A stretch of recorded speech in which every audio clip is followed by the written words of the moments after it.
Yo, what's up, guys? Celtics are a completely dominant team. They are ranked second in the Eastern Conference.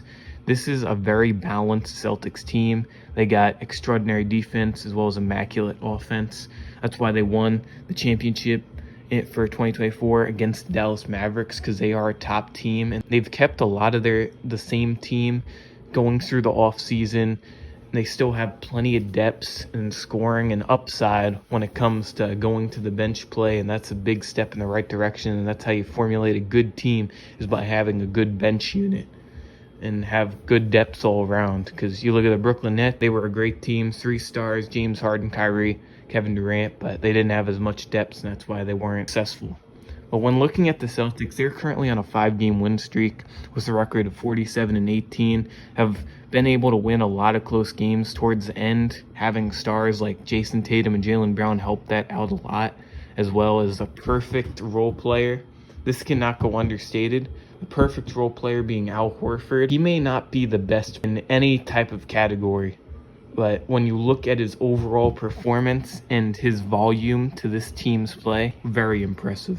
His post defense, I would put that as the top of the league. He's one of the best post defenders in the NBA currently, even at his age right now. And he's a volume 3-point shooter, and good off the catch and shoot, can work in post offense as well. Al Horford has been an underrated player throughout his whole career, and he was a big reason why the Celtics won the championship. His value to this team it doesn't get looked at quite enough, but he's very valuable, especially in the Lakers game. Al Horford played really good. That's when the Celtics, they got a big win. And they also have Sam Hauser, who recently got 10 3-pointers. They put him up with Larry Bird. Sam Hauser is up there in the all-time 3-point leading scorer in a game for the Celtics. That whole game, he was just shooting a lot of 3 balls, and they were going in. He was a heat check. He was on fire. And this whole Celtics team, having great 3-point shooters, that helps with this evolution of the NBA that it's going through, evolutionizing the 3-point world, because this is not how the NBA used to be. The Celtics are so good at extravagizing that. That's why they are so successful in their team play. They have a plus 8.7 differential. That is amazing. They are averaging to beat teams over 8 points in differential margin. So they are pretty much blowing teams out. Part of that is because Jaylen Brown has been playing very good games. Jason Tatum, and their depth like Peyton Pritchard has been amazing as well. And there's so many great players on this team. Pritchard averaging 14.2 points per game as well as 3.5 assists. He's one of those players that gets hot very quickly, and it's hard to stop him because he's an offensive threat. Well, he can get some steals for you too. Zingis, everybody fits their role perfectly. I think that's the biggest thing about the Celtics team, is when you look at all the players and their individual performances, you can say, wow, these performances are amazing. And is that why the team is doing so good? But it's not that.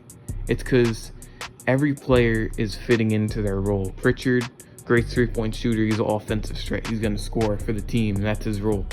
Jaylen Brown, a solid defender, can be aggressive. The Celtics are best when Jaylen Brown is being aggressive. I will say that, based off of experience, especially in the 2024 playoffs. When Jaylen Brown is being aggressive, it opens lanes for every other player on the court to get open looks, and it creates disadvantages for the defense because score, and then it's easy for the defense to lose to other players on the court and create open threes. The ball movement on this team is incredible. Derek White always seems to find the ball in his hands with such an open spot on the court. It's like nobody's near him just because of the ball movement. There's so many good things to say about this team, and you can't really talk bad about this team too much. I'd say, there really isn't a big weakness from the Celtics team from a sports perspective. You look around how they're doing, and what really is their weakness?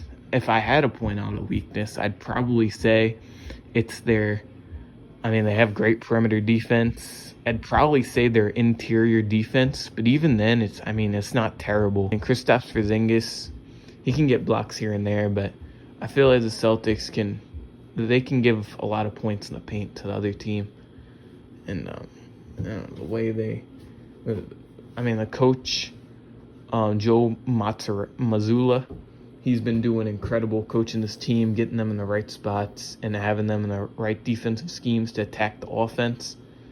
And, it's been incredible to watch as a fan. I'm not a fan of the Celtics, but as a NBA fan and a Knicks fan, it's really cool to watch. So, Celtics, do your thing. I do still think the Celtics are going to win another championship. I mean, how do you stop this team? They might have had an easy playoff run, but... Hope my feelings shoot out like a rocket. They had the swag, but I'm really on it. Look at you.